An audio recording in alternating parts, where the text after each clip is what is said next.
What's up, guys? Steven here with Ageless Strength and Performance, and today we're tackling a big one: shoulder pain with overhead pressing. One of the most common complaints I hear, both in person and online, is pain during certain movements. Overhead pressing, yeah, that's a typical one. But here's the deal: overhead pressing is super important for almost everyone. Think about it. Do you throw a ball? How about shoot hoops? Put on a shirt? Load dishes onto a high shelf. If you're doing any of these, you need to be able to lift your arms overhead pain free. Now, without a proper evaluation, it's tough to pinpoint exactly why your shoulder hurts. Is it a mobility issue, stability issue, strength, or all three? That's exactly what we're breaking down today. I'm going to walk you through two quick mobility drills to improve your overhead range of motion, one exercise to boost shoulder stability, and finally, two pain-free alternatives to traditional overhead pressing. So let's dive in.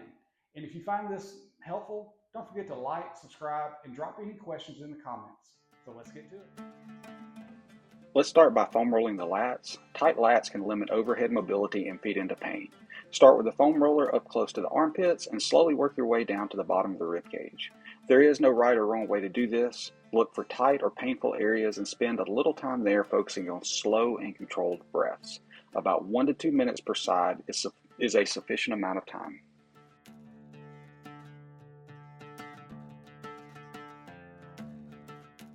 Next, we want to help open the overhead mobility a little bit more. So grab a pull-up bar, pull your rib cage down so it doesn't flare, and then sink down. This will help open the lats and provide a little distraction for the shoulder joint itself. Focus on breathing slowly and hang for 5 to 6 slow breaths.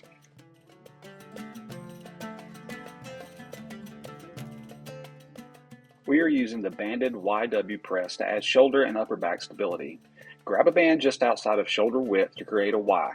Pull your shoulder blades back and down. Then while continuing to pull the band apart, pull your elbows down into a W position. Return to the start.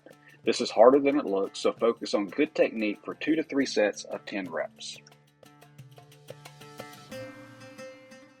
One way to work overhead pressing when you have pain is the half kneeling landmine press.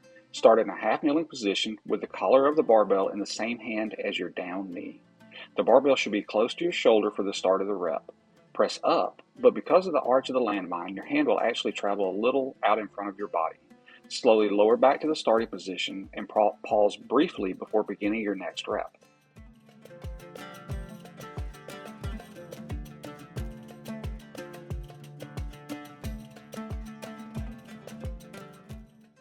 If you want to use dumbbells for overhead pressing, try this variation. Start with the back of the bench 1 to 2 notches below 90 degrees, or so that it's not perpendicular to the floor.